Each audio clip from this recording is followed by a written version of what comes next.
On va proposer du bois local, donc qui vient de l'entreprise Pifto qui est vendéenne. On va poser du Biofibre aussi, qui est une entreprise vendéenne qui fait des isolants en chanvre. Et l'occasion s'est posée en se disant, est-ce qu'on fait de la paille ou pas ?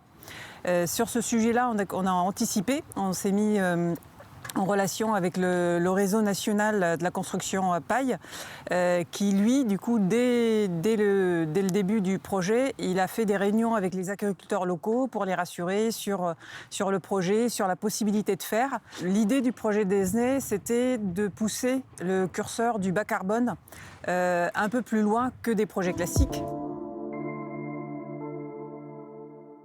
En fait, le bâtiment, il est capable, à ce stade-là, on va dire, d'avoir 50% d'économie d'énergie en termes de consommation globale. Donc c'est quand même moitié qu'un bâtiment classique d'aujourd'hui. Ça, c'est un premier point. Deuxièmement, il faut savoir que l'isolation en paille, c'est un isolant qui permet un déphasage thermique. Donc, c'est un peu technique, mais ça veut dire qu'au niveau confort d'été, c'est très performant.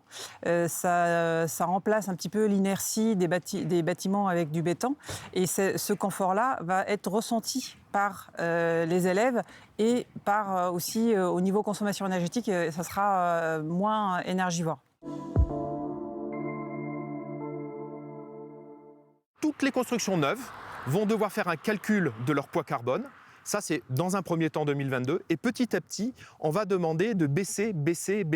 Un petit peu comme dans toute la profession. On sait qu'il faut le faire sur les transports, qu'il faut le faire dans l'alimentation, mais il faut le faire aussi dans les bâtiments. Et donc, la réglementation intervient maintenant. Et donc, en 2030, pour qu'on ait à peu près ça en tête, c'est de moins 30%. Et ici, à Esnay, on y est déjà.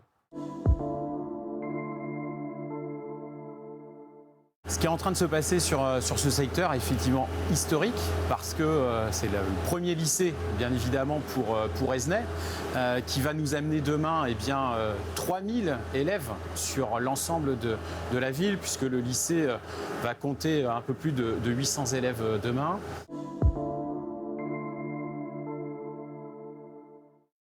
Il a démarré il y a plus d'1 an, donc c'était en juin 2019, si je ne dis pas de bêtises.